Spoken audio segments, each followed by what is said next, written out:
Hey everybody, Nick Starship here. A bit of a different video today. I've been playing this game called Icarus, which is made by Rocket Works, the guy who made DayZ. I'm gonna have a link to the Steam link in description. I've been playing this video for a little bit, and I just wanted to share one of the new updates that came out with it, which had to do with the insurance for newer prospect missions, and just to talk about exactly what that is, because it has changed a little bit of what has appeared, and this is also a way to kind of introduce the channel to people as well.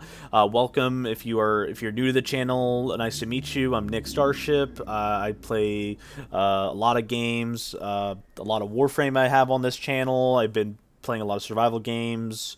I play a bit of Tarkov, and we're probably going to be playing Elden Ring come February. I might come out with some content on that, but for today, we're just going to talk about Icarus and only Icarus. This character is my face character, Nick Starship TTV, level 58. Pretty chill guy, but let's go ahead and look at our prospects.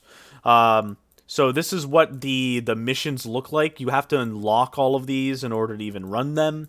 And today we're going to talk about the insurance missions. As you can see here, it has a name here called insurance, and what that means is that characters will not be lost when the prospect ends. So normally, let's say we go over to kill this extermination. We'll click it. Here is the mission. It gives a bunch of details and stuff like that. It shows the reward. But, we can go ahead and click out of that. Normally in that mission, if you were to, let's say, die, you would still drop all your stuff on the ground, and you would have to go get it, which is fine. But let's say you were still in that mission, and this 7-day timer, IRL time, went ahead and reached its completion, you would lose your character completely. So when you're in these missions and you don't plan on returning back to a game of Icarus, make sure you do a full extract. You're not going to get the reward from the mission unless you completed the mission for a mission complete, but at least you will still be able to save your character, especially if it's like a character like mine, which is level 58. As level 58, I'm probably not going to want to do missions where I risk losing my character, which could be missions with short timers that I know I'm not going to be able to reach the extraction, or maybe even hardcore missions that have a high risk of death where I'm not familiar.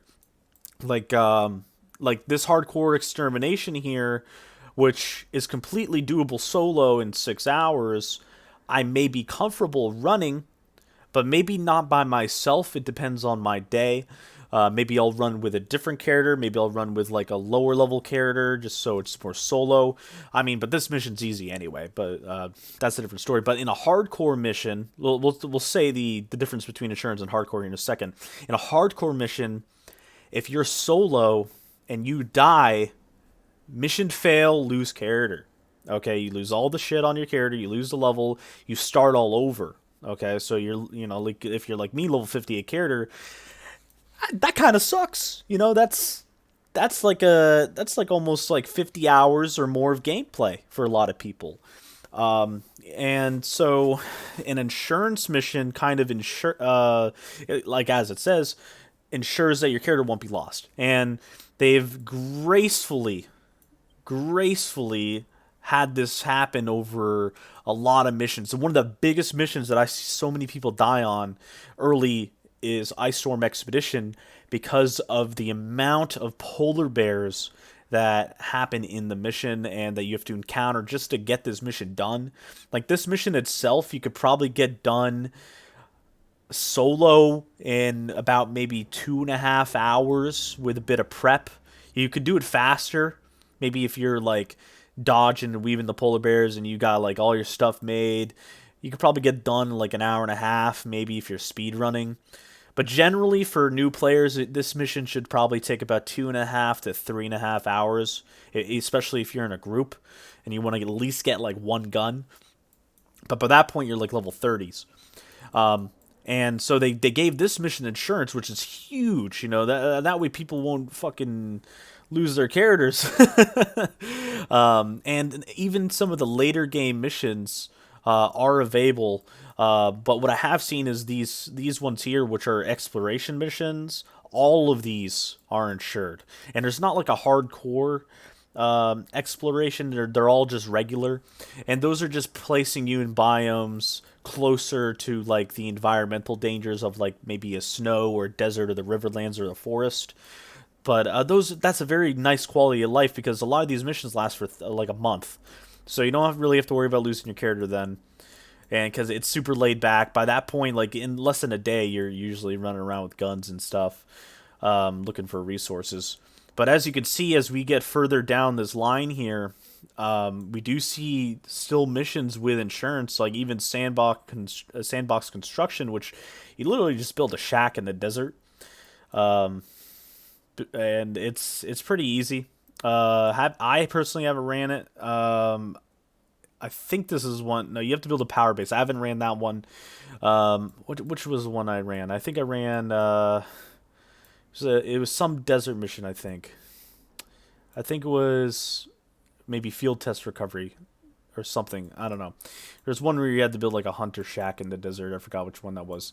But yeah, they have a lot of the insurance missions available, and these hardcore missions are some of the best missions to run for exotics. So like I haven't ran hardcore wet work yet. I plan on running that later this week with the boys. I've been doing quite a bit of hardcore extermination for Dust Up. I actually really enjoy that one when we run like 3 or 4 people.